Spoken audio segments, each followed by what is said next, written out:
ادعوا ربکم تضرعا وخفیہ انہ لا يحب المعتدین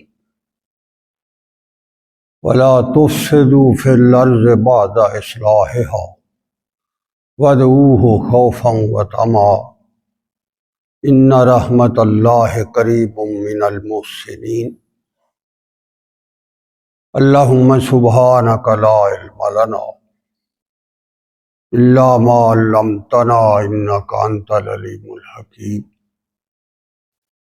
رب اشرح لی صدری ویسر لی امری واحلل عقدۃ من لسانی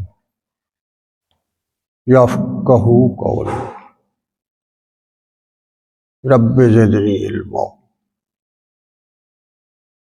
یا رب صل وسلم دائما ابدا علی حبیبک خیر الخلق کلہم۔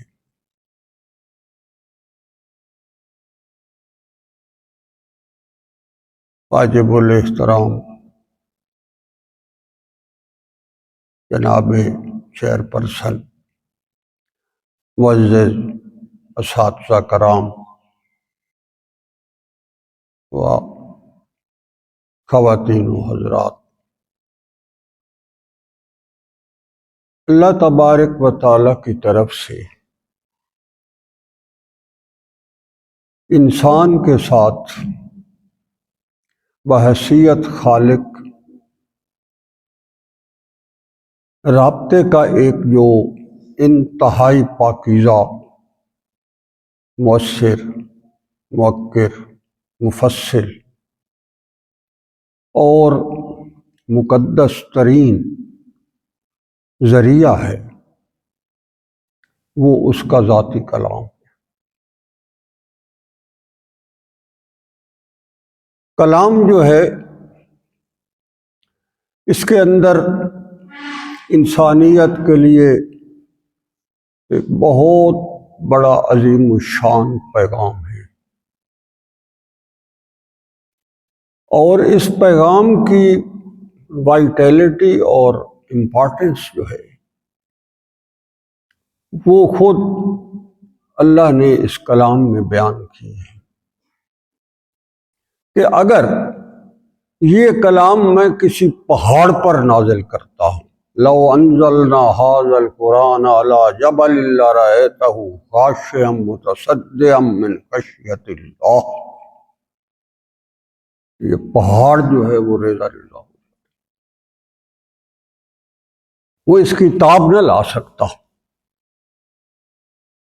اس کو برداشت نہ کر سکتا۔ مالک کائنات کے جلال جو ہے اور اس کی ذات کے اندر جو حقانیت کا ایک بہت بڑا طوفان ہے، اس کی عظمت اور اس کے تقدس اور اس کے کلام کی ہیبت ہے، اس کا اگر کوئی محبت ہو سکتا تھا تو وہ انسان تھا۔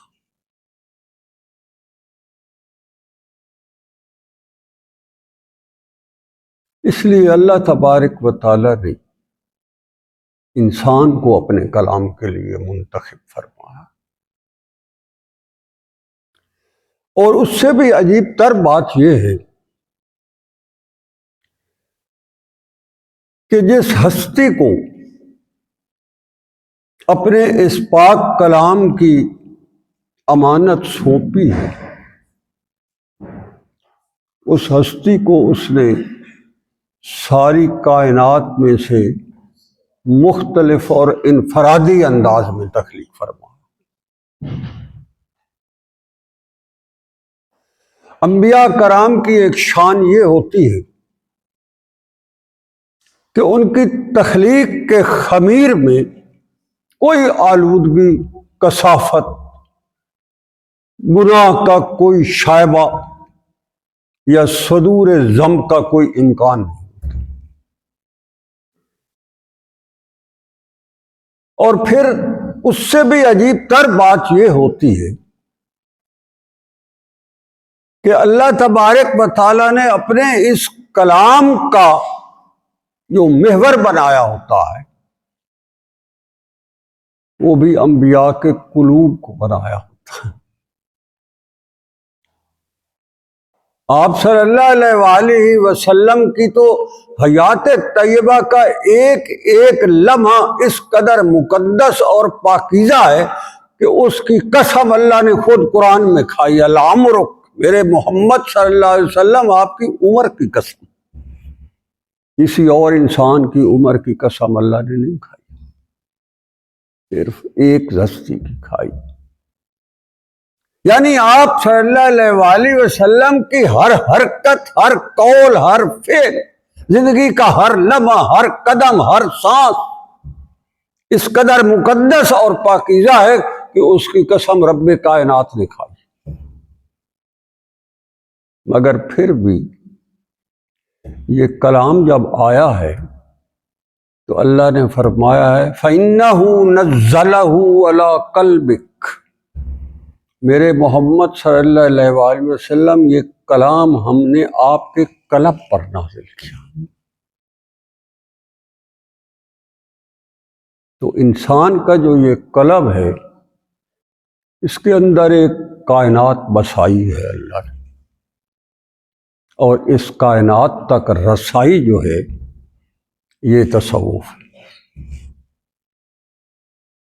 یہ معرفت ہے، یہ سلوک ہے، یہ فیضان ہے، یہ فرقان ہے، یہ ہدایت ہے، اور یہی ولایت۔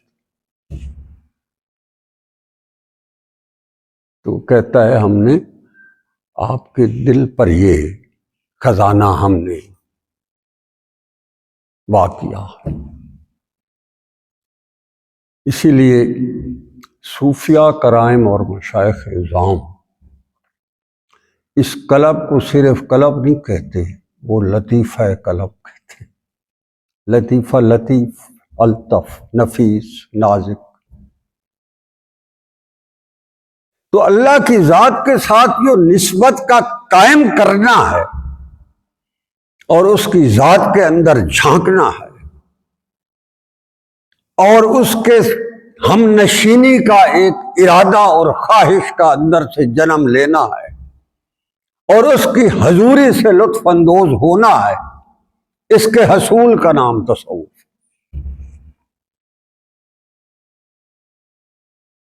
ہمارے المیے آج یہ ہے کہ ہم نمازیں پڑھ کے بھی اللہ کی ذات سے بیگانے پھر رہے ہوتے ہیں، ہم روزے رکھ کر بھی اس سے روٹھے روٹھے سے پھر رہے ہوتے ہیں،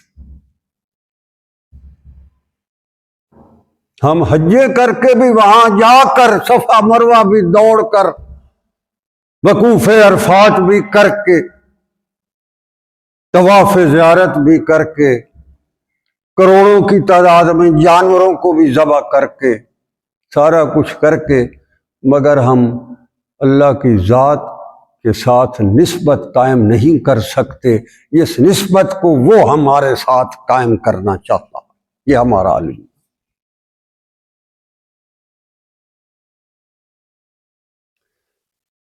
اس کی وجہ پتہ کیا ہے؟ اس کی وجہ یہ ہے کہ اللہ نے ہمارے اندر جو ایک ایسا خوبصورت اور بہترین اپنی معرفت اور ولایت اور ہدایت کے لیے، اپنے پیغام کے لیے، اپنے قرآن کے لیے، اپنے اس پاک اور مقدس کلام کے لیے ہمارے اندر جو ایک بہترین ہیرا جڑا ہے، ہم اس کو اللہ کے لیے مختص نہیں کرتے۔ پتہ نہیں اس کے اندر ہم نے کیا کیا عجیب و غریب قسم کی ہم نے سوچے بسا رکھی، ہم نے اس کے لیے مختص نہیں کیا،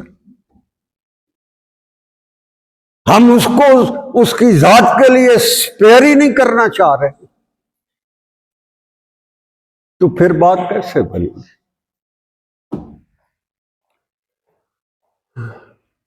اہل اللہ فرماتے ہیں کہ اللہ تبارک و تعالی نے جو یہ جنتوں کا نظام بنایا ہے نا، وہ ایک نہیں ہے، وہ زیادہ۔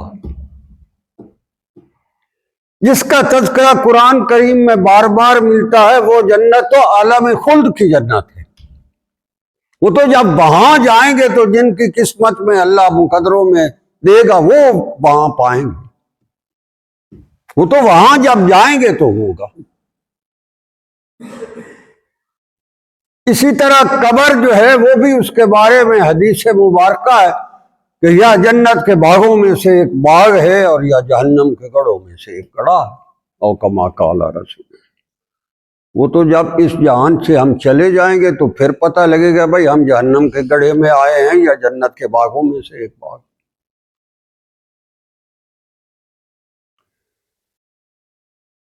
تو صوفیاء فرماتے ہیں کہ اللہ نے اس سے بھی پہلے ایک اور جنت خود انسان کے اندر بسائی،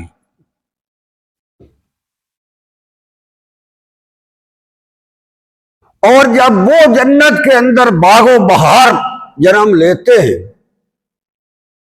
اور وہ مہکتی ہے تو اس کی مہک جو ہے وہ آپ کے ہر سانس کی آمد اور شد میں بھی محسوس کی جا سکتی ہے، آپ کے کردار میں، آپ کے گفتار میں، آپ کے کلام میں، آپ کی چال میں، آپ کی سوچ میں، آپ کے لیے زندگی کے ہر لمحے میں، آپ کے دل کی ہر دھڑکن میں وہ محسوس کی جا سکتی ہے کہ یہ بندہ اس جہان کے اندر رہتے ہوئے بھی جنت کی حشر سامانیوں میں لطف اندوز ہو رہا ہے یا جہنم کی منڈیر پر چل رہا ہے۔ وہ یہاں بھی پتہ لگ جاتا، ہر بندہ اپنی زندگی میں جھانک کر دیکھ سکتا ہے کہ وہ کہاں پھر رہا ہے۔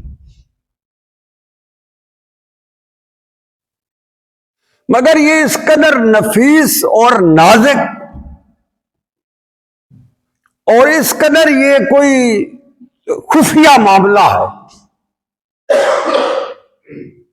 کہ اس جنت کی خبر صرف اسے ہوتی ہے جسے یہ عطا ہوتی ہے، یا پھر ظاہر ہے وہ ذات جانتا ہے جس نے اسے اس جہان کے اندر چلتے پھرتے بیٹھتے اٹھتے سوتے جاگتے جس کو یہ جنت عطا فرما رکھی ہے، یہ اس کی مہربانی ہوتی ہے اور اس کی عطا ہوتی ہے، اور جس کے اوپر اللہ کی یہ مہربانی ہوتی ہے اس کو اس کی مہک نظر آتی ہے، اور جس کو یہ مہک یہاں عطا ہو جاتی ہے اس کو صوفی کہتے ہیں، تصوف کا حال۔ اس کے نسخے بتائے ہیں اللہ نے، ہر ایک کے لیے اوپن آپشن رکھی ہے، ہر ایک کو دعوت دی ہے، کوئی چھپا کے نہیں رکھا اس نے کہا میرے پاس جنتیں ہیں، جو جنت وہاں میں نے دینی ہے وہ تو اپنی جگہ پر ہے، میں تمہیں یہاں دینے کو تیار ہوں اگر کوئی لینے کو تیار ہے۔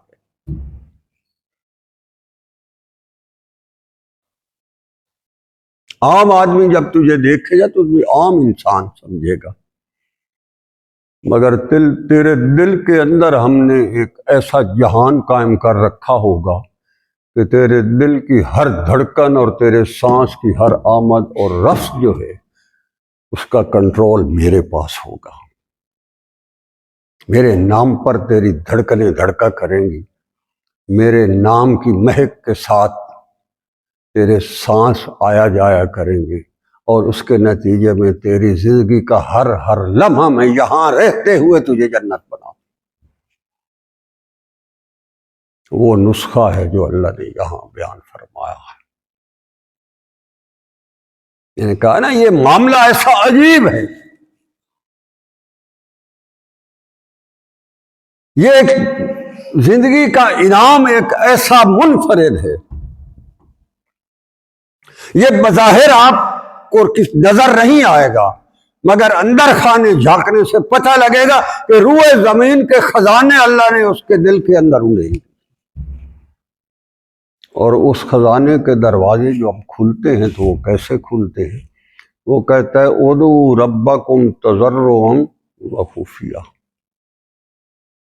تم مجھے پکارا کرو، ادعو دعا پکارنا، میرا نام لیا کرو، میرے نام کے ساتھ بیگانگی اختیار نہ کیا کرو، مجھے اپناؤ، مجھے اون کرو، میرے نام کے ساتھ اپنی نسبتیں قائم کرو، حتیٰ کہ میرے نام کے ساتھ اپنے دل کی دھڑکنوں کو پرو دو، میرا نام اس میں سمو دو، اپنی سانسوں کو میرے پاک نام کے ذکر سے مہکا دو۔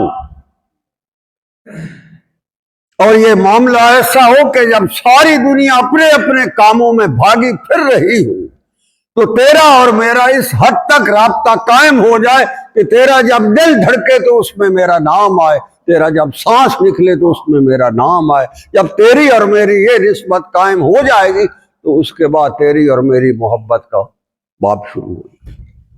پھر تجھے جنت کا یہاں ہم لطف دیں گے، تم یہاں رہو گے، جھوپڑی میں رہنے والے ہوگے، 2 وقت کی نان جویں تجھے پوری طرح ملے گی یا نہیں ملے گی، مگر تو سمجھے گا ایسے کہ میں جنت میں بیٹھا۔ اس کیفیت کا نام تصوف۔ اور اس کی بنیاد اللہ نے یہی بتائی ہے، ادعوا ربکم، اپنے رب کے ساتھ نسبت قائم کرو۔ تضرع، اس کی بنیاد کیا ہے؟ اللہ کی ذات کے ساتھ نسبت کا جو بیسک انگریڈینٹ ہے وہ کیا ہے؟ تضرع۔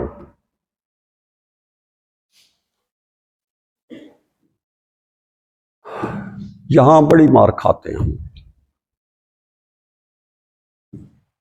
تضرع عام طور پر اردو لغت کے اعتبار سے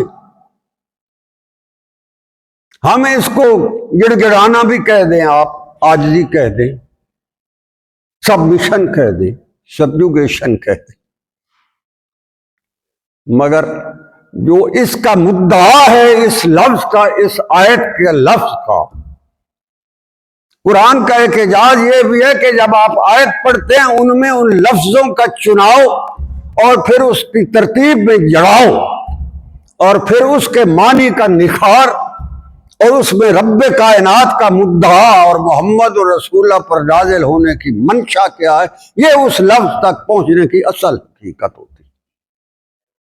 تو تضرع کا اگر آپ مختصر اور سلیس معنی کریں تو کہتا ہے مجھے پکارو تو صحیح، ادعوا ربکم، اپنے رب کو پکارا کرو۔ تضرع کہ مجھے ایسے پکارو کہ پھر ساری کائنات میں صرف میں تیری توجہ کا مرکز بن جاؤں، باقی ساری کائنات تجھ سے نکل جائے، ایسا مجھے پکارو گے تو پھر میں تیرے اس دل کو جنت بنا دوں۔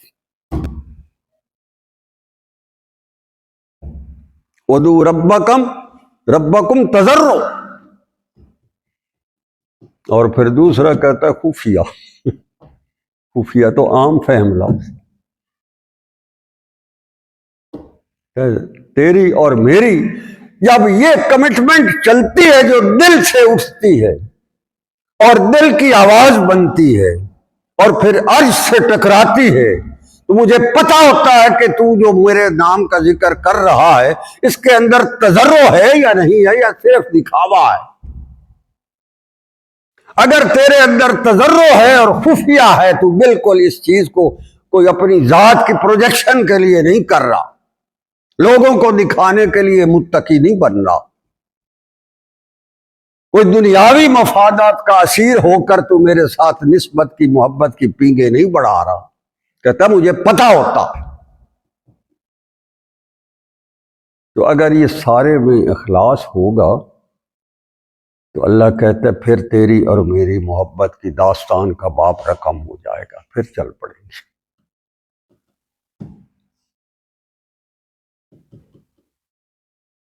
انہ لا یحب المعتدین، کہتا ہے یہ جو حدوں سے گزر جانے والے ہوتے ہیں نا، حدیں پھلانگنے والے، ہر ایک کے آداب ہے نا، ایک اصول ہے۔ اللہ نے اس کیفیت کی ایک اور جگہ عجیب انداز میں، قرآن کی شان اور اعجاز یہ بھی ہے کہ یہ ایک جگہ بات کرتا ہے، دوسری جگہ اس کی وضاحت کرتا ہے، تیسری جگہ جا کر اپنا مدعا بیان کرتا ہے، اور چوتھی جگہ جا کر اس کے انعامات کا تذکرہ کرتا ہے۔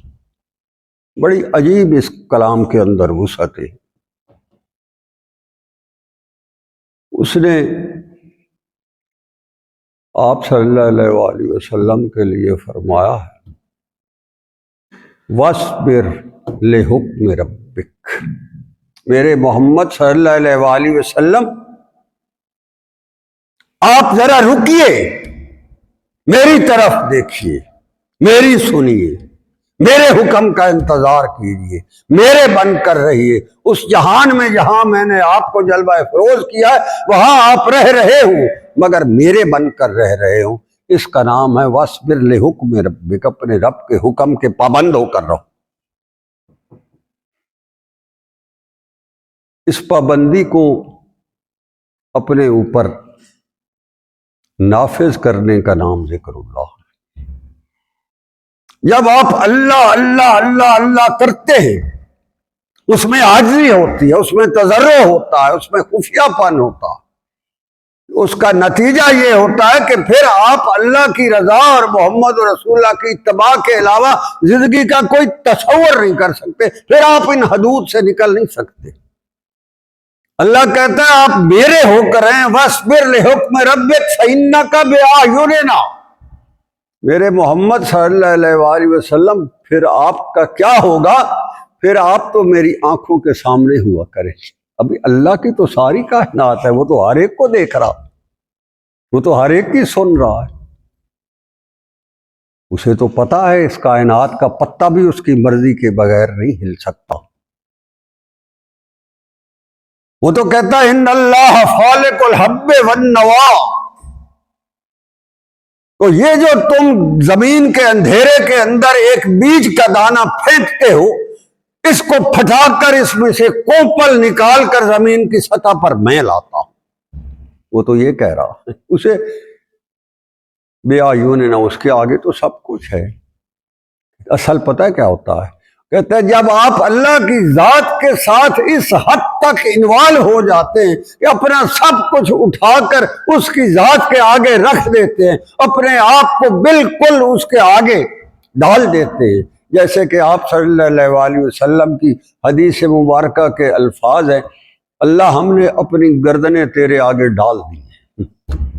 جب آپ اس کیفیت میں سے گزرتے ہیں تو وہ کہتا ہے فَإِنَّكَ بِأَعْیُنِنَا، پھر آپ میرے سامنے آ جاتے، پھر آپ اور مجھ میں سے فاصلے مٹنے لگتے ہیں، پھر ہماری نظریں اتنی دور ہونے کے باوجود تم میری نظر کے سامنے رہتے ہو اور میں تجھے یہاں بیٹھے ہوئے وہاں نظر آتا ہوں۔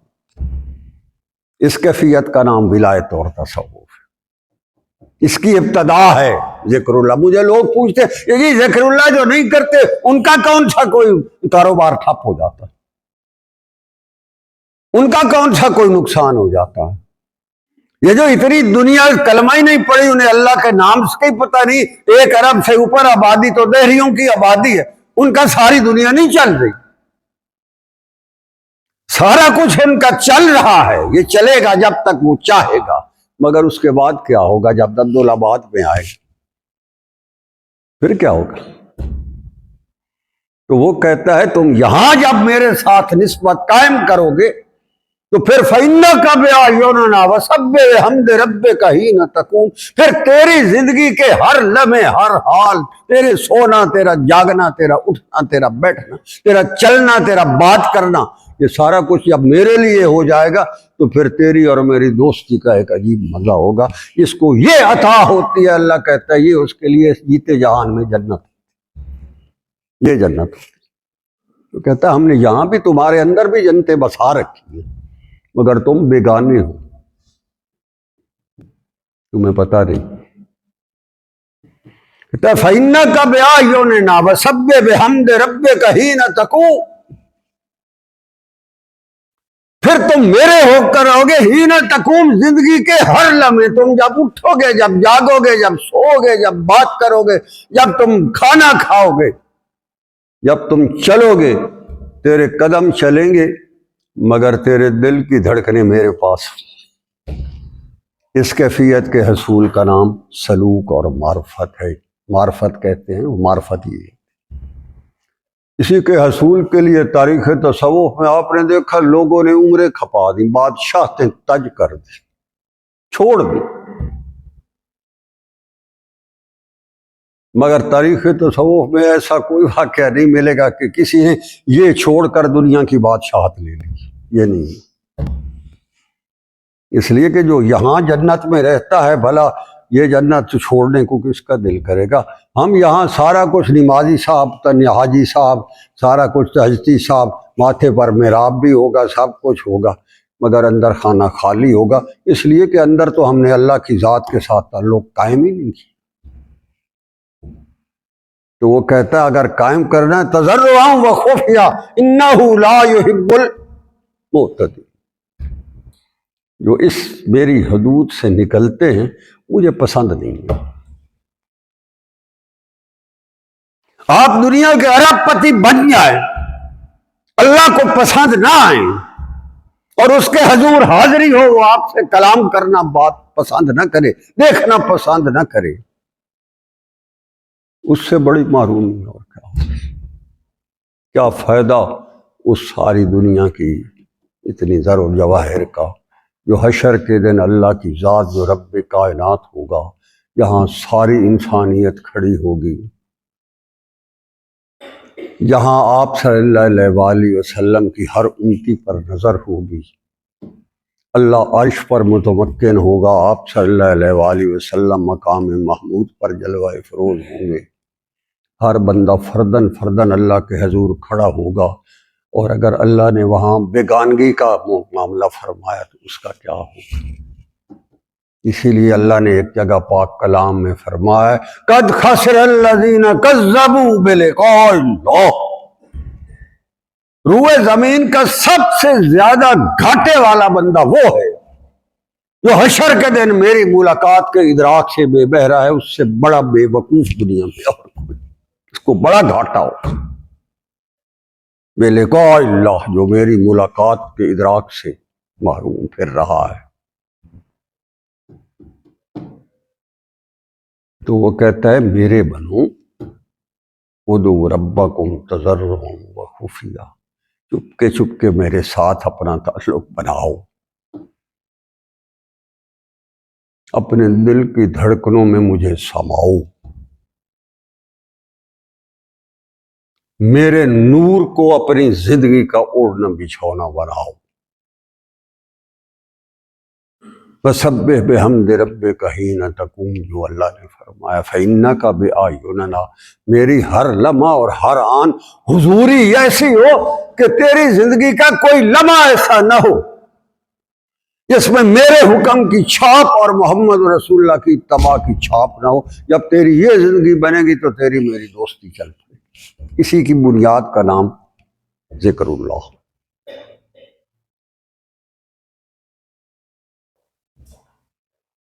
ورنہ فساد ہے۔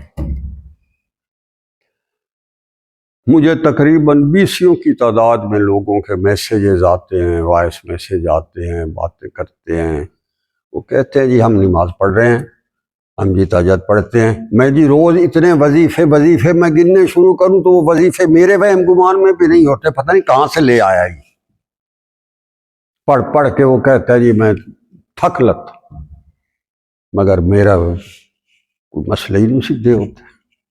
میں نے کہا جہاں سے مسائل کا حل ہونا ہوتا ہے وہاں تک تو تمہاری رسائی ہے نہیں، ادھر سے تو تم بیگانے ہو، تیرے اندر تو کوئی اور بستا ہے، تیرے اندر کی جو دنیا ہے وہ تو کسی اور کے لیے تم نے بسا رکھی، تیرے راتیں اور تیرے دن جو ہیں وہ تو کسی اور جگہ کی طرف تیرے قدم اٹھتے ہیں، تو پھر تجھے وہ کہاں سے عطا ہوگا جو اس کے پاس ہے؟ وہ تو نہیں۔ پھر فساد ہی فساد ہے۔ اس لیے وہ کہتا ہے تضرعا وخفیہ انہ لا یحب المعتدین ولا تفسدوا فی الارض بعد اصلاحہا، فساد مت مچاؤ اپنے اندر، یہ جو تیرے دل کی زمین ہے اس کو فساد کا گڑھ مت بناؤ، چھوڑ دو باقی سب کچھ، میرے ہو کر رہ جاؤ، میں تمہیں سب کچھ دوں گا، جو تجھے یہاں چاہیے تجھے یہاں دوں گا، جو قبر میں راحت چاہیے میں تجھے وہاں دوں گا، جو حشر کے دن تجھے اللہ کے حضور حاضری کے وقت سرخرو ہونے کے لیے چاہیے میں وہاں دوں گا، اور عالم خلد کی جنت میں جا کر تجھے راضی کر دوں گا۔ تم میرے بن کے تو آؤ۔ ولا تفسدوا فی الارض بعد اصلاحها، زمین پر فساد نہ مچاؤ۔ یہ ہمارا جو ہے نا باطن، اس کو بھی صوفیاء کہتے ہیں، یہ بہت بڑی کائنات ہے۔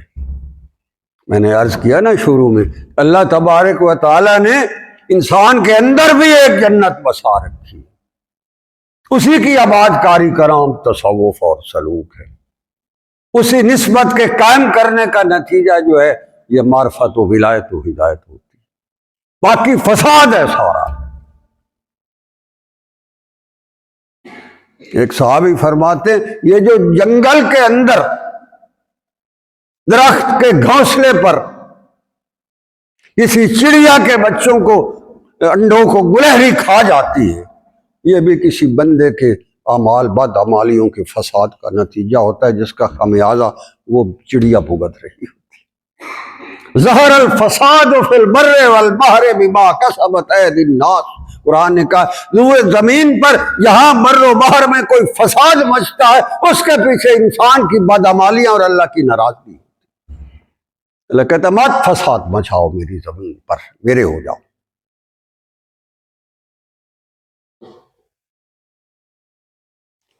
ان رحمت اللہ قریب من المحسنین، کہتے ہیں میں بہت قریب ہوتا ہوں، میری رحمت بڑی۔ ان رحمت اللہ قریب، کوئی مشکل لفظ نہیں ہے عربی، کہتا ہے میری رحمت ہر وقت تمہارے قریب ہے، تم مجھ سے دور ہو، تم میرے قریب نہیں ہو، اس لیے میری رحمت سے محروم ہو جاتے۔ ان رحمت اللہ قریب من المحسنین، تم میرے ساتھ تعلق قائم کرو تو پھر تمہارے ساتھ میری نسبت کی برکت کے نتیجے میں جب تمہارا اور میرا معاملہ سیدھا ہوگا، کھرا ہوگا، بنیاد اس کی صحیح ہوگی، تیری ذات جو ہے وہ میری ذات کے ساتھ اس کی نسبت قائم ہو جائے گی، اس کے نتیجے میں میری رحمت تجھ پر عام ہو جائے گی۔ آج کل کا جو ایک بہت بڑا المیہ ہے نا کہ جی ہم نماز پڑھتے ہیں، ہم اتنے وظیفے پڑھتے ہیں، ہم اتنی جو ہے عبادت کرتے ہیں، اس کے باوجود ہمارے پاس کچھ بھی نہیں، خالی خالی ہے۔ وہ کوئی کہتا ہے مجھے نماز پڑھتے ہوئے جو ہے میں پڑھ لیتا ہوں، مگر نہ مجھے کوئی سجدے میں سرور ہے، نہ کوئی رکوع اور قیام، نہ اللہ کے کلام میں، نہ سورت فاتحہ میں۔ اس کی وجہ کیا؟ ہم اندر سے تو بیگانے ہیں، اندر سے تو ہمارا کوئی نسبت نہیں، ہمارا کوئی تعلق نہیں۔ تو اس لیے وہ کہتے ہیں کوئی ایسا درویش ہو، کوئی ایسا اللہ کی ذات کے ساتھ آشنا ہو، کوئی ایسا ہو جو تیرا ہاتھ پکڑ کر رب عرش کے سامنے جا کر بٹھا دے، تیرے دل کی دھڑکنوں میں اس کا نام سما دے، تیرے سانس کی آمد اور رفت میں اس کے نام کی خوشبو کو مچا دے، اور تیرے سینے کے اندر باغ و بہار کا ایک نظام قائم کر دے۔ جو وہ ہوتا ہے وہ پیر ہوتا ہے، جو یہ کرتا ہے وہ پیر ہوتا ہے۔ لوگ ان ناموں سے ہی چڑھ گئے۔ یہ ٹھیک ہے، ہر جگہ دو نمبری ہے، اس میں کوئی دوسری رائے نہیں، فراڈ بھی ہو رہے ہیں، دھوکے بھی ہو رہے ہیں، دونوں طرف سے ہو رہے ہیں۔ مرید بھی اچا فراڈیا ہوتا ہے تو ظاہر ہے پیر اس سے بڑا فراڈیا ہوگا، جو اس کو قابو کرے گا اس سے بڑا فراڈیا ہی ہوگا نا جو اس کو قابو کرے گا۔ ایک فراڈیے کو قابو کرنے کے لیے اس سے بڑا فراڈیا چاہیے۔ تو یہ دین کے نام پر ہو رہا، اس میں کوئی شک نہیں، مگر اصل جو ہے اس قرآن کی ان آیات مبارکہ کی عملی تعبیر بھی تو دنیا میں ہے۔ اگر یہ نہ ہو تو پھر تو یہ سارا قرآن افسانہ بن جائے گا، پھر اس کی حقانیت، عالمگیریت، آفاقیت پر برف آ جائے گا۔ وہ یہ پیغام نشر کرتا رہتا ہے، لوگوں کو بتاتا رہتا ہے، ایسی ہوائیں چلاتا رہتا ہے۔ آدمی کہیں بیٹھا ہوتا ہے، اس کی ذات کہاں ہے؟ گنبد خضرا کی مکین ہستی کہاں ہے؟ ہواؤں کے دوش بھی پیغام آ جا رہے ہوتے ہیں۔ وہ جو کہا ہے نا اس نسیموں جانب بتا گزر کو، حضرت مولانا عبد الرحمن جامی سلسلہ نقشبندیہ اویسیہ کے مشائخ میں سے بہت عظیم الشان ہستی، وہ تو ہرات بیٹھا تھا، مدینہ تو سینکڑوں ہزاروں میل دور ہے وہاں سے، تو پیغام رسانی کیا ہو رہی تھی؟ نسیموں جانب بطحا گزر کن، ارے باد نسیم جب تو کبھی یہاں سے چلے اور گنبد خضرا کی طرف تیرا گزر ہو، زے احوالم محمد را خبر کن، میرے احوال محمد صلی اللہ علیہ وسلم کی بارگاہ میں سناتی جانا، پھر یہ کیفیت ہوتی۔ قرآن میں بات وَهُوَ الَّذِي يُرْسِلُ الرِّيَاحَ بُشْرًا بَيْنَ يَدَيْ رَحْمَتِهِ، اس سے اگلی آیت وہی ہے، اللہ کہتا ہم ایسی ہوائیں چلایا کرتے ہیں، یہ ہوائیں انہیں لگتی ہیں جن کی نسبتیں اللہ کے ساتھ ہوگی، اس کو کیا لگ رہی ہیں جس کی صبح سے لے کر شام تک اللہ کی ذات کے ساتھ کوئی نسبت، اسے اللہ یاد ہی نہیں آیا، وہ اس قدر بیگانہ ہے کہ اسے کچھ نہیں پتا اس جہان میں کوئی اللہ بھی ہوتا ہے، اس نے بھی کچھ بنایا ہے، اس کا بھی کوئی پیغام ہے، اس کا بھی کوئی پیغام آیا ہے، اس کی طرف سے بھی محمد رسول اللہ مبعوث ہو کر آیا تھا، اس کو پتہ ہی کچھ نہیں، اس کے لیے اس کے پاس ٹائم نہیں۔ یہ انسانیت کا اتنا بڑا المیہ ہے جس کا کوئی توڑ نہیں۔ اس المیہ کا سب سے بہترین علاج یہ ہے کہ تم سب کچھ کرو مگر کبھی بھی اللہ کی ذات کے ساتھ نسبت کو جو ہے وہ نہ توڑو، وہ قائم رکھو، سب کچھ کرو۔ بڑے بڑے بادشاہ ایسے ہوئے جن کی اللہ کی ذات کے ساتھ نسبتیں قائم تھیں، معروف واقعہ ہے، حضرت خواجہ بختیار کاکی رحمہ اللہ شیخ تھے التمش، التمش روڈ بھی ہے نا یہاں ملتان میں ایک نام، تو سلطان جو تھا وہ پورے اس وقت ہندوستان یہ برے صغیر کا بادشاہ تھا، ان کا شیخ تھا خواجہ بختیار کاکی رحمۃ اللہ علیہ۔ جب وہ فوت ہو گئے تو سلطان کسی مہم پر نکلا ہوا تھا، معروف تاریخی واقعہ، انہوں نے وصیت فرمائی کہ میرا جنازہ وہ آدمی پڑھائے جس کے اندر 3 وصف ہو۔ پہلا کیا ہے کہ اس نے بغیر وضو کے آسمان کی طرف نہ دیکھا، وہ تو کہتا ہے نا نسبت میرے ساتھ ہو، تو نسبت کی بنیاد اس نے یہ بتائی کہ بغیر وضو کے آسمان کی طرف نہ دیکھا، مجھے میرا جنازہ وہ پڑھائے، جس کی اثر کی سنتے کبھی قضا نہ ہوئی ہو۔ لو کرو گال، وہ کہتا ہے اثر کی سنتے نہ قضا ہوئی۔ ہم میں سے کتنے بڑے تہجدی نمازی ہیں جو اثر کی سنتے پڑھتے۔ اور تیسری بات یہ ہے کہ جس کی تہجد کی نماز قضا نہ، وہ میرا جنازہ پڑھائے۔ بڑے بڑے متقی شیخ الحدیث بڑے بڑے علماء کھڑے تھے، تو انہوں نے کہا ہم تو نہیں آ سکتے۔ 3 دن ہو گئے حضرت کا جنازہ جو ہے وہ حجرے میں پڑا ہوا، اور جس کے سامنے یہ شرطیں بیان ہوتی ہیں وہ سارے پیچھے ہٹ جاتے ہیں، اس کا نہیں۔ سلطان کو اطلاع دی گئی تمہارا شیخ 3 دن سے فوت ہوا، اس کا ہم نے وصیت نامہ کھولا ہے، اس میں یہ وصیت ہے کہ یہ 3 شرطیں۔ روتا ہوا آیا وہ سلطان بادشاہ، اس نے کہا جاتے جاتے میرا شیخ میرے راز افشا کر گیا، میرے علاوہ اور کون پڑھائے گا، میں پڑھاؤں گا۔ یہ تصور بادشاہ تھا۔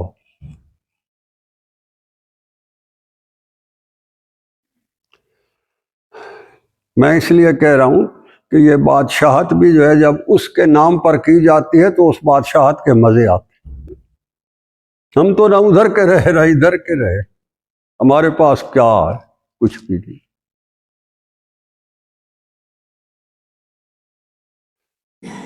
نماز پڑھا رہا تھا یہ اس کی تاریخ ہے۔ سلطان التمش نماز پڑھا رہا تھا اور جب اس نے تکبیر کہی نا اللہ اکبر، کافی دیر ہاتھ اوپر رکھے، کافی دیر ہاتھ اوپر رکھے تو نماز مکروہ ہو جاتی۔ پیچھے بڑے بڑے علماء کھڑے تھے۔ جب اس نے سلام پھیرا تو علماء نے اعتراض کیا کہ آپ نے تکبیر جب کہی ہے تو کافی دیر آپ نے ہاتھ نہیں باندھے۔ وہ چپ کر گیا، اس نے کہا یہ میرا معاملہ ہے، رہنے دو۔ کہا نہیں آپ بتائیں، یہ تو فقہ کا مسئلہ ہے۔ اس نے کہا تو فقہ گھر رکھ، خالی میں جو کہہ رہا ہوں۔ اس نے کہا نہیں ہمیں بتائیں آپ۔ اس نے کہا جب میں نماز کے لیے اللہ اکبر کرتا ہوں، ہاتھ اٹھاتا ہوں، تو میں ہاتھ اس وقت باندھتا ہوں جب بیت اللہ میرے سامنے ہوتا۔ آج بیت اللہ نے سامنے آتے آتے دیر کر دی تو ہم نے ہاتھ نہیں باندھے، میں اسی طرح کھڑا رہا۔ یہ اس وجہ سے نہیں باندھے۔ اللہ کہتا ہے میرے ساتھ ذرا خفیہ دوستی لگاؤ، پھر دیکھو میں ان رحمت اللہ قریب من المحسنین، پھر میں ایسے دوستوں کے ساتھ میں کیسے نہیں پاتا ہوں۔ معزز خواتین و حضرات، اس سارے مجاہدے کا نام تصوف اور سلوک ہے، اور جو آپ کو اللہ کے اس انعام کے راستے پر چلاتا ہے، آپ کو ڈگمگانے سے بچاتا ہے، آپ کو سیدھا لے جا کر گنبد خضرا کی مکین ہستی کے سائے کے نیچے جا کر کھڑا کرتا ہے، فیضان محمدی کے سائبان میں کھڑا کرتا ہے، اللہ کی حضوری میں لے آتا ہے، آپ کی راتوں کو آپ کے نرم بستروں سے اٹھا کر مصلے پر چڑھا کر اس کی ذات کے ساتھ نسبت قائم کرا دیتا ہے۔ وہ شیخ اور پیر ہو۔ وہ کہتا ہے ادعوا ربکم تضرعا وخفیہ، میرے ساتھ ٹوٹل سبجوگیشن، تضرع عاجزی۔ ایک دفعہ قرآن کریم کی آیت سورۃ ہود کی میں پڑھ رہا تھا۔ عام آیات مبارکہ میں عام تو یہ ہے کہ جس نے ایمان لایا آمنوا وعملوا الصالحات اس کے لیے جنت ہے۔ کتنی آیتیں ایسی ہیں۔ وہ ایک آیت پر میری نظر گئی، آپ یقین کریں میرا سر گھوم گیا۔ 12ویں سپارے میں وہ آیت آتی ہے سورۃ ہود کی، وہاں تھا تو یہی ایمان اور عمل صالح، مگر ایک لفظ بیچ میں ایسا تھا جب میں اس کے معنی پر غور کیا تو مجھے سمجھ آ گئی کہ یہ سارا عمل اور ایمان اور عمل صالح ہوتا کیا۔ آیت مبارکہ ان الذین آمنوا وعملوا الصالحات واخبتوا الی ربہم اولئک اصحاب الجنۃ هم فیہا خالدون۔ میں نے کہا یہ اخبتوا کیا ہوتا؟ ہم نے تو قرآن کی کئی آیتیں ایسے ہیں جس میں جو ایمان لائے اور جنہوں نے عمل صالح کیے وہ جنت جائیں گے۔ یہاں لفظ ایک اور ایڈیشنل ہے، ان الذین آمنوا وعملوا الصالحات واخبتوا الی ربہم۔ اخبات کیا ہوتا؟ یہ اخبات جو ہوتا ہے یہ آپ کے اعمال اور ایمان کے اندر وہ نکھار لاتا ہے، ابہار لاتا ہے، وہ خوبصورت ترین مہک لاتا ہے، وہ گلدستہ بناتا ہے جو آپ کے ایمان اور عمل صالح کو اخبات سے مزین کرتا ہے۔ اخبات کا مختصر ترین مطلب یہ کہتا ہے ایمان لاؤ، ان الذین آمنوا وعملوا الصالحات، عمل صالح بھی کرو، مگر تمہارے ایمان اور عمل صالح کی پرخ کی جو ہے وہ پرخ کیا ہے؟ وَأَخْبَتُوا إِلَىٰ رَبِّهِمْ، تمہارا ذاتی معاملہ میرے ساتھ کیسا ہے؟ وَأَخْبَتُوا اخبات، اس کا عام اردو ڈکشنری میں نے معنی دیکھا تو وہ عاجزی تھا۔ عاجزی کا مطلب کیا ہے کہ تیرے اندر ایمان اور عمل صالح کا پھل جو ہے، اس کا ثمر، اس کا انعام تجھے اس وقت عطا ہوگا وَأَخْبَتُوا إِلَىٰ رَبِّهِمْ، جب تیری ذات کے ساتھ میری ذات کا پرسنل ریلیشن بنے گا، جب تو میرا ہو کر عمل کرے گا، پھر تمہیں انعام عطا آگے اولئک اصحاب الجنۃ هم فیہا خالدون، اس کو جنت میں دیکھا۔ بڑی عجیب بات ہے۔ یہ جو اخبات ہے اسی کو اخلاص کہتے ہیں، اسی کو اللہ کی ذات کے ساتھ تعلق کہتے ہیں، اور اسی ہی کو اللہ کی ذات وہ کہتا ہوا وَالَّذِي يُرْسِلُ الرِّيَاحَ بُشْرًا بَيْنَ يَدَيْ رَحْمَتِهِ، جب ہم کسی پر اپنی رحمتوں کی برسات برساتے ہیں تو اس سے پہلے ہم اس میں ہوائیں چلاتے ہیں، وہ پیغام آتے ہیں ہماری طرف سے، اس کو عجیب و غریب قسم کی ایک محبتوں کے پیغام آتے ہیں۔ اللہ کی ذات کے ساتھ جب آپ کا معاملہ ہوتا ہے تو وہ کہتا ہم ہوائیں ایسی چلاتے ہیں، ہم ماحول ایسا بناتے ہیں، ہم تیرے دل کی دھڑکنوں کے اندر ایک ایسی آرزوؤں کا ایک نظام بناتے ہیں، ہم تیرے سانسوں کی آمد و رفت ہوتی ہے، پھر رات کی تنہائیاں ہوتی ہیں، ساری کائنات پر سکوت کا سناٹا ہوتا ہے، مگر تیرے اندر تیرے دل کی گہرائیوں میں ایک طوفان اور جوار بھاٹا ہوتا ہے۔ پھر جب ٹوٹتا ہے اور میرے حضور آ کر بیٹھتا ہے تو پھر میری رحمتیں تجھ پر ایسے آتی ہیں کہ تو ہمارا ہو جاتا ہے، ہم تیرے ہو جاتے ہیں۔ رات آتی ہے یہ دم جاتی ہے، یہ کہکشائیں آتی ہیں یہ دیکھتی رہتی ہیں، رات گزرتی رہتی ہے، تیری اور میری نشستیں قائم رہتی ہیں۔ وَسَبِّحْ بِحَمْدِ رَبِّكَ حِینَ تَقُومُ وَمِنَ اللَّیلِ فَسَبِّحْهُ وَإِدْبَارَ النُّجُومِ، کہتا ہے یہ ستارے پیٹ پھیر کر واپس جا رہے ہوتے ہیں کہ تیری میری مجلس قائم ہوتی ہے، ابھی وہ جاتے ہیں اور تیری میری مجلس ابھی تک قائم ہوتی ہے، جس کو یہ کیفیت عطا ہوتی ہے اللہ کہتا ہے اس کے میں اعمال قبول کرتا ہوں۔ یہ تصوف ہے۔ تصوف کے بارے میں عجیب و غریب کانسیپٹ ہے لوگوں۔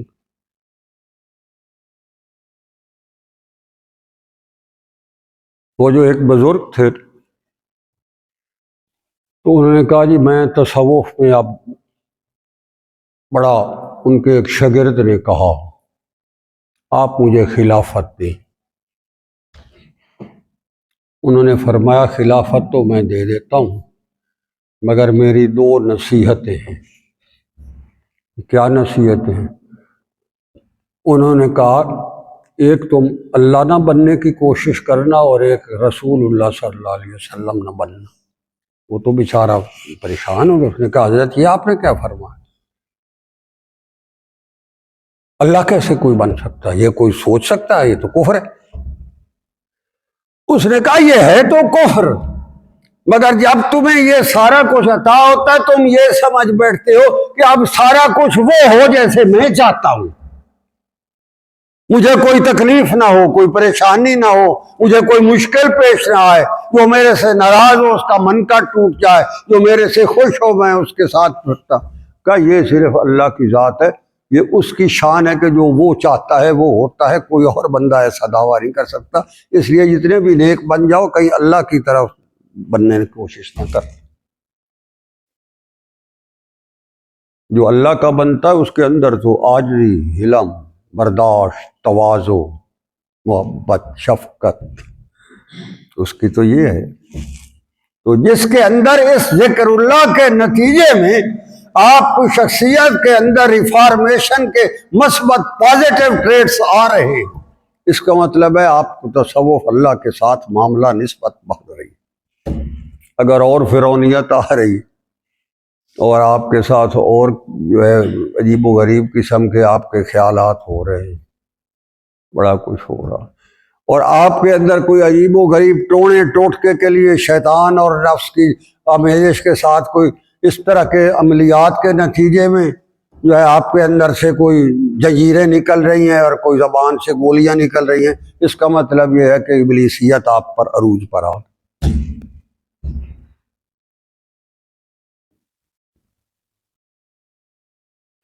تو وہ کہتا ہے وَهُوَ الَّذِي يُرْسِلُ الرِّيَاحَ بُشْرًا بَيْنَ يَدَيْ رَحْمَتِهِ حَتَّىٰ إِذَا أَقَلَّتْ سَحَابًا ثِقَالًا سُقْنَاهُ لِبَلَدٍ مَّيِّتٍ،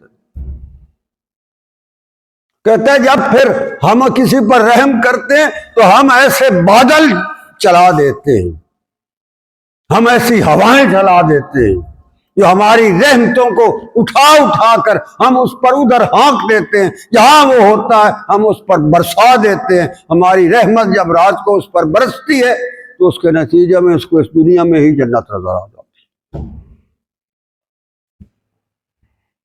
ان کیفیات کے حصول کا نام ولایت ہے، یہ تصوف۔ باقی تو کام تو ہر ایک کے چلتے ہیں، جس کو اس نے پیدا کیا ہے اس کو اس نے رزق دینا، دنیا کا بھی ہو کر وہ رہے تو اس کو دنیا تو وہ دے گا۔ مگر وہ جو کسی نے کہا تھا کہ دنیا میں ہم رہتے ہیں، دنیا تو ہم میں نہیں رہتی، یہ تصور۔ حضرت عمر ابن خطاب رضی اللہ تعالی عنہ کے پوتے تھے، حرم شریف میں بیٹھے تھے۔ مروان جو تھا بنی امیہ کا بادشاہ تھا، وہ آیا، کسی نے اسے بتایا کہ حضرت عمر ابن خطاب کے پوتے ہیں جو مطاف میں بیٹھے ہیں، ان کی خدمت میں حاضر ہوا ادب سے، اور ان سے کہا کہ میں بادشاہ ہوں۔ مروان کہا میں جانتا ہوں آپ، مجھ سے کچھ آپ ہدیہ قبول فرمائیں۔ انہیں کہا یہاں تو میں جس ہستی کے گھر کے سامنے آنگن میں بیٹھا ہوں، ابھی تو میں اس کے ساتھ بات چیت کر رہا ہوں۔ تو اس نے کہا میں باہر انتظار کرتا ہوں، آپ جب تشریف لائیں گے میں پھر بات کروں گا۔ وہ باہر انتظار میں کھڑا ہو گیا۔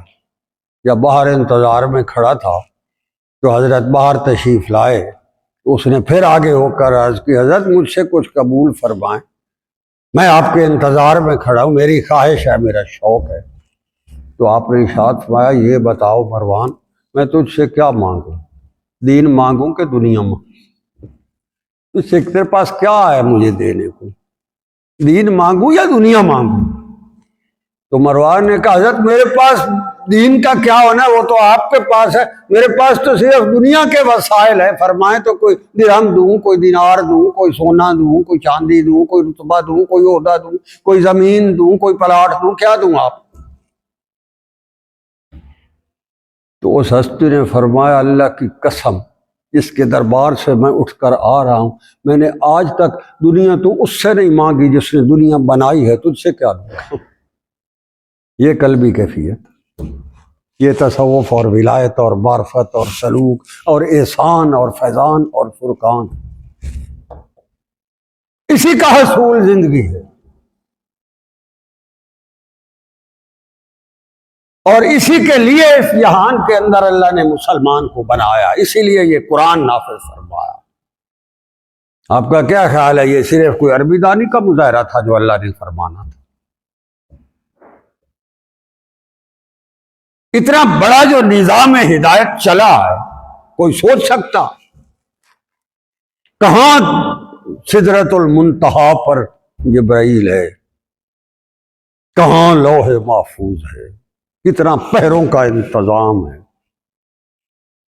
وہاں سے اللہ کا امر آتا ہے، جبرائیل امین وہ آیت اٹھاتا ہے، پوری روئے زمین پر اس دور میں بھی کروڑوں انسان بستے ہیں، ان میں سے اس خطے پر آتا ہے، پھر اس بستی میں آتا ہے، اس بستی کے بعد اس گھر میں آتا ہے جہاں وہ ہستی رہتی ہے، اس کے بعد اس گھر کے افراد میں سے اس بندے کو چنتا ہے، اور پھر اس کے قلب اثر پر یہ سارا پیغام نشر کرتا ہے۔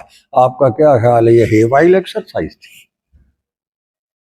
یہ ایسے ہی تھا، وقت پاس کرنے کے لیے تھا، اس کا کوئی مقصد نہیں تھا، یا اس کے نتیجے میں ان اللہ تبارک و تعالیٰ کا کوئی مدعا نہیں تھا۔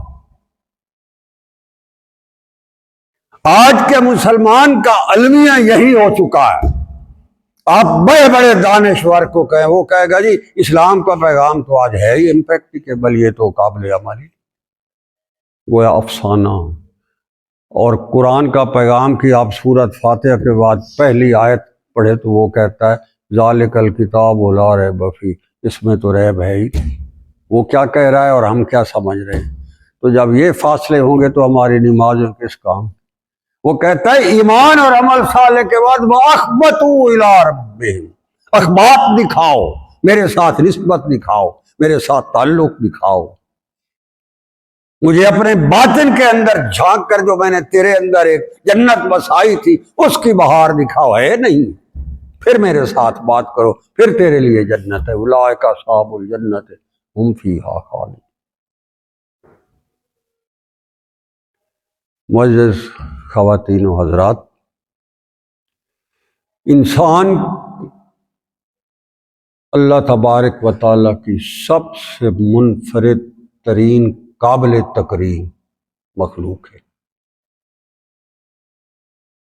اللہ تبارک و تعالیٰ نے انسان کو اس جہان میں پلازے بنانے، پلاٹ کھڑے کرنے یا بہترین ویلفیئرسٹ ہاؤس اور بنگلے بنانے کے لیے نہیں بھیجا۔ بنگلے وہاں ہیں، مسلمان کے بنگلے یہاں نہیں ہیں، وہ وہاں ہیں۔ مسلمان کا جو سلطنت کا اقتدار ہے وہ وہاں ہے۔ حدیث مبارکہ ہے، قرآن آپ پڑھیں، وہ کہتا ہے کہ نعیما و ملکن کبیرا، ملکن کبیرا، پوری دنیا کو اللہ نے ملک کبیر کہیں نہیں کہا، قرآن میں کوئی لفظ نہیں ہے ایسا دنیا کے بارے میں اس کو ملک کبیر کہا۔ کہتے وہاں میں تمہیں ملکن کبیرا،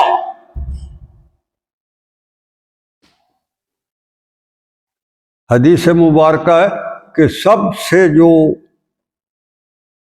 کم درجے کا جنتی ہوگا اس کا جو ایک محل ہوگا اس کے اندر 44,000 کمرے ہوں۔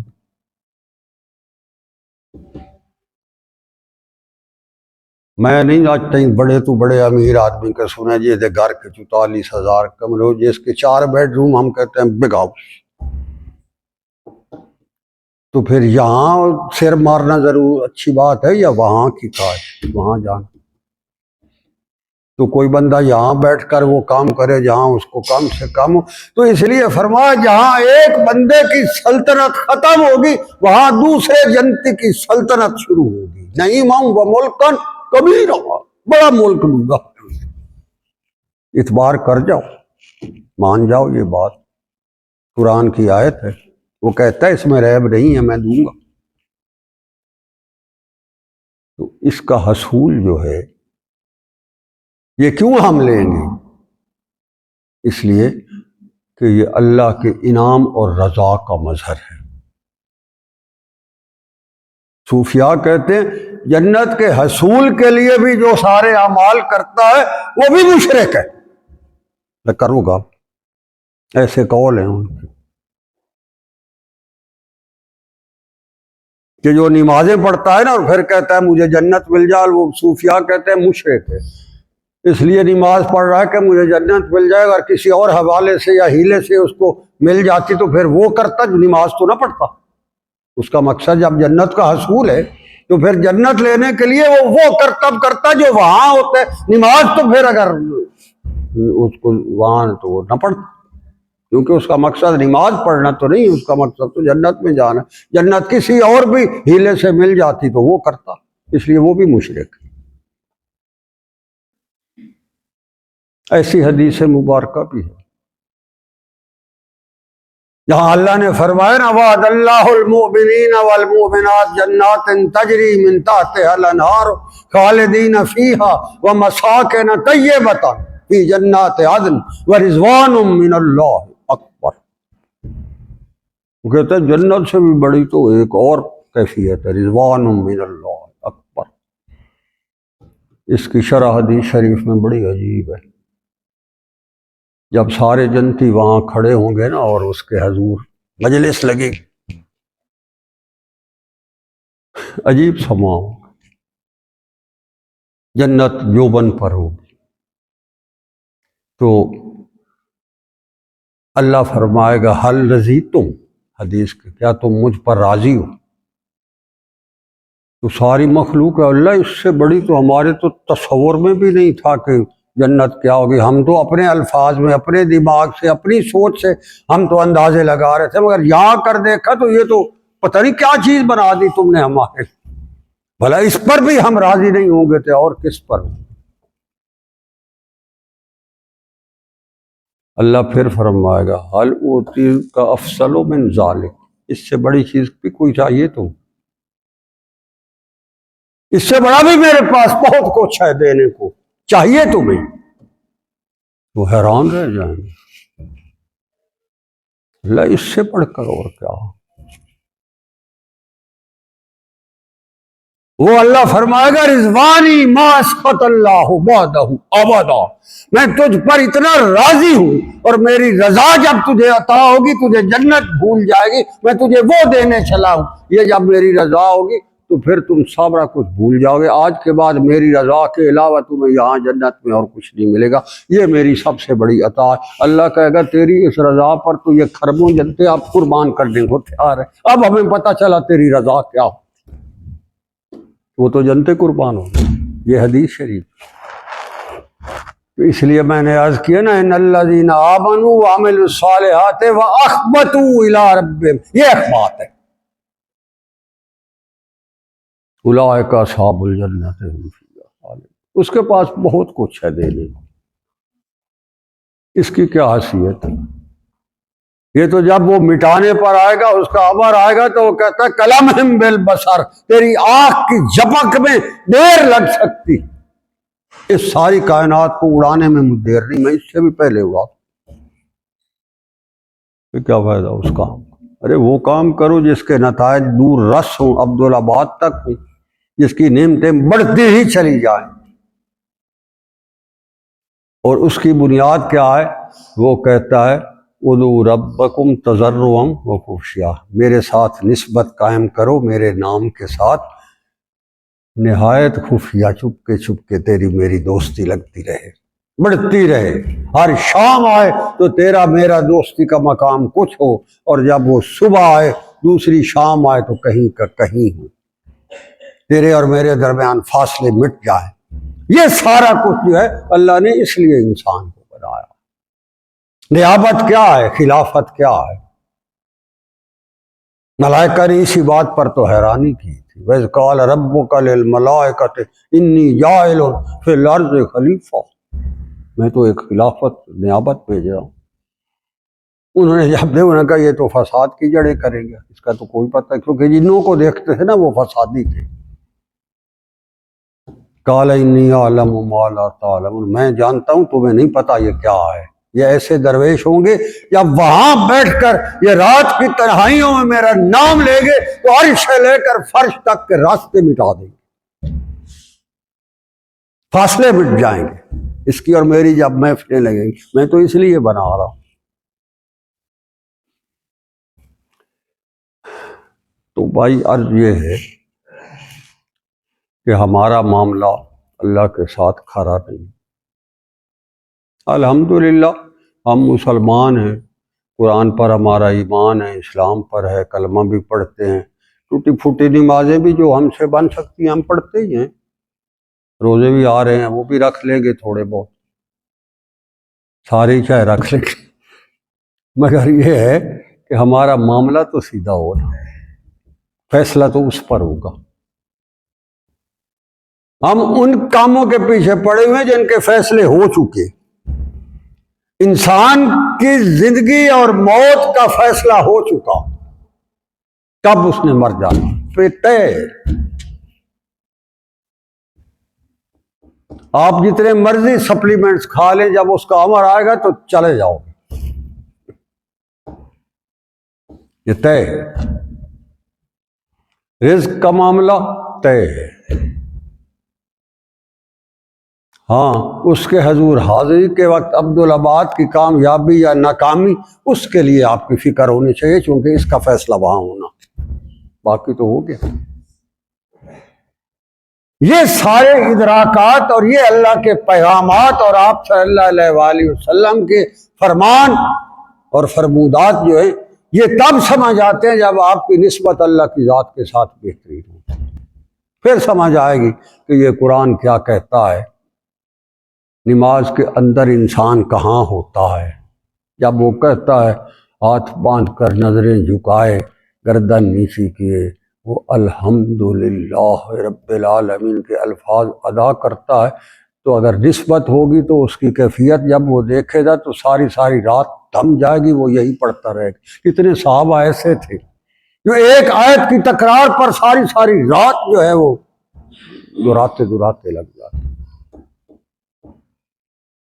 تو اس لیے نسبت تھی نا، ہماری تو ہے ہی۔ تو معزز خواتین و حضرات، مختصر عرض کروں کہ ہماری نسبت اللہ کی ذات کے ساتھ جب تک مضبوط بنیادوں پر قائم نہیں ہوگی، ہمیں اس زندگی کی بہار تو کیا ملنی ہے، یہی دھکے ہی ہیں جو ہم کھاتے پھر رہے ہیں، دھکے کھاتے جاؤ اور آگے بھی پھر یہی دھکے ہیں۔ اگر آپ کا رخ صحیح ہے، اور ہم یہ بات ہر نماز کی ہر رکعت میں اللہ سے مطالبہ کرتے ہیں، اہدنا الصراط المستقیم صراط الذین انعمت علیہم، ہم ہر رکعت میں اللہ کے سے پوچھتے ہیں، اللہ تو ہمیں اس راستے پر چلا جو سیدھا ہے اور جس پر تیرے انعام یافتہ لوگ چل گئے ہیں۔ یہ افسانے نہ سمجھو، یہ حقائق ہیں، قرآن کی آیتیں، احادیث مبارکہ۔ تو اسی اپنی نسبت کا رخ صحیح کرنا اور اللہ کی ذات کی حضوری اور اخبات اور اخلاص کی بنیاد پر اس کے ساتھ تعلق قائم کرنا، یہی سب سے بڑی انسانیت ہے، اور یہی تصوف اور سلوک اور ولایت اور ہدایت اور فیضان اور فرقان ہے۔ اللہ تبارک و تعالی ہم سب کو اپنے پاک نام کی نسبت عطا فرمائے اور اس کے ساتھ وابستہ جملہ انعامات عطا فرمائے۔ ہماری سوچیں، ہمارے ادراکات، ہماری زندگی کی مصروفیات کو اللہ کریم اپنی اتباع اور آپ صلی اللہ علیہ وآلہ وسلم کی رضا کے راستے پر چلائے، تاکہ جب ہم اس جہان سے جا رہے ہوں تو تب بھی سرخرو ہوں، جب اللہ کے حضور حاضری ہو تب بھی سرخرو ہوں، اور جب اللہ کے حضور اس کے انعامات کی باری آئے تو وہاں بھی ہم اس کے انعام یافتہ لوگوں میں شامل ہوں۔ جزاکم اللہ خیر، وآخر دعواہم ان الحمد للہ رب العالمین۔ اگر کسی نے کوئی بات پوچھنی ہو تو میں حاضر ہوں۔